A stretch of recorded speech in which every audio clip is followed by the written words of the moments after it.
বার্তা এক নজর। জয়েন্ট ভিডিওর নাম করে ফোন উপপ্রধান ও 2 নম্বর প্রধানকে চাকরি দেওয়ার টোপের অভিযোগ উঠল। মালদার গাজলে একটি অপরিচিত নাম্বার থেকে ফোন করে জয়েন্ট ভিডিওর নামে চেক ভাঙিয়ে গাজল 1 নম্বর গ্রাম পঞ্চায়েতের উপপ্রধান ও গাজল 2 নম্বর প্রধানকে চাকরির টোপ দেওয়ার কথা বলার অভিযোগ উঠল। ঘটনায় গাজল থানায় অভিযোগ দায়ের হয়। গাজল 1 নম্বর অঞ্চলের উপপ্রধান প্রদ্যুৎ সর্দার জানান, একটি অপরিচিত নাম্বারে গতকাল মঙ্গলবার ফোন আসে। তখন বলা হয় যে আমাদের গাজল বিটি অফিসে 2টি ভ্যাকেন্সি আছে, 25,000 টাকা স্যালারি দেওয়া হবে। এছাড়াও বলেন যে আপনি যদি আমার সাথে পার্সোনাল কথা বলতে চান তাহলে সেটা বলবো। উপপ্রধান এই বিষয়ে কোনো রাজি হননি। এদিকে গাজল 1 নম্বর উপপ্রধান প্রদ্যুৎ সর্দার বুধবার গাজল থানায় লিখিত অভিযোগ জারি করেছেন। আর এছাড়াও বলেন শাসক দলের একটি চক্রান্ত জাল এভাবে বিরোধী দলদের গায়ে কালি লাগানোর চক্রান্ত বলে জানান। এছাড়াও উপপ্রধান জানিয়েছেন জাল প্রতারকদের ধরে দৃষ্টান্তমূলক সাজা দেওয়া উচিত।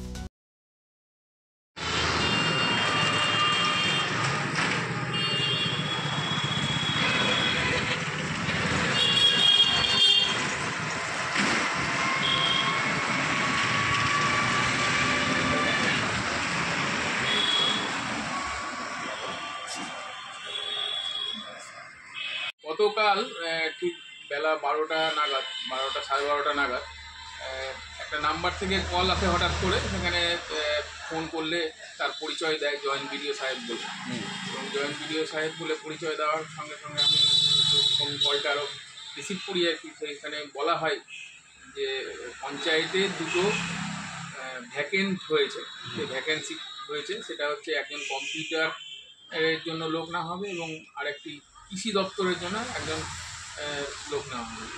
তো সেখানে বলা হয় যে বিভিন্ন ক্রাইটেরিয়াগুলো 18 থেকে 35 বছরের মধ্যে, তাদের বেতন 26,000 থেকে 22,000 টাকার মধ্যে, এবং পরবর্তীতে একটা অফার করে যে আপনি কি এইগুলো পার্সোনালি ডিল করতে চান কি না।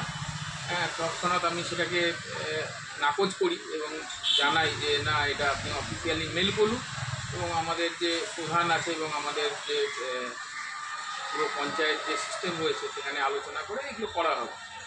পরবর্তীতে আমি আবার ফের জানতে পারি যে গাজল 2-এও এইরকম ধরনের ফোন এসছে এবং পুরোটাই একটা ভুয়ো কল আসছে।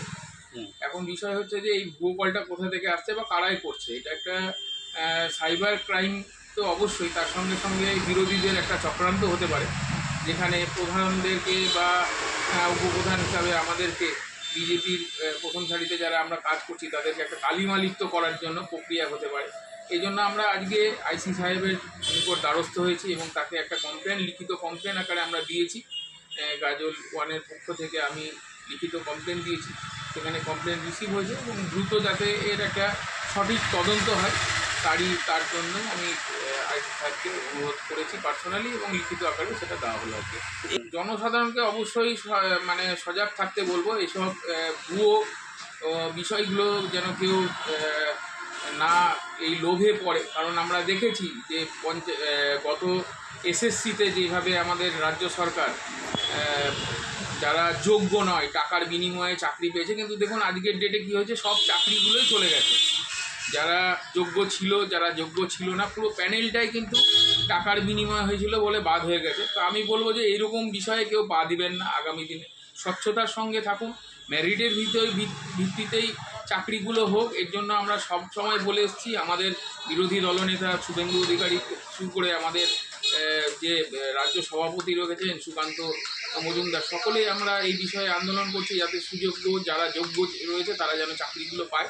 এরকম ভুয়ো কল বা ভুয়ো জিনিসে বা টাকার প্রলোভন দিয়ে চাকরি নেবেন, এটা একটা মানে বর্তমানে রাজ্য সরকারের একটা ট্র্যাডিশন হয়ে গেছে। আজকে গুচ্ছেখানেক এক গুচ্ছ মন্ত্রিসভার মন্ত্রীরা যেখানে দেখছেন যে আপনার কারাগারে বন্দী হয়ে রয়েছে। তো এই বিষয়গুলো থেকে সমস্ত, বিশেষ করে বিজেপির প্রধান যারা রয়েছেন বা বিজেপির যারা কার্যকর্তা রয়েছেন তারা সজাগ থাকবেন।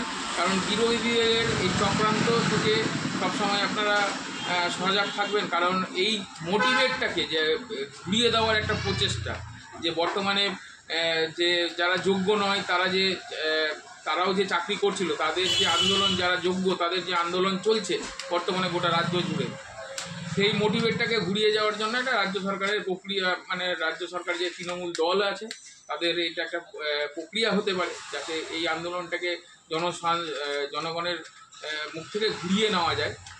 সেই সেই দিকে দৃষ্টি আকর্ষণ করার জন্য এই কাজগুলো তাদের মারফতেও হতে পারে।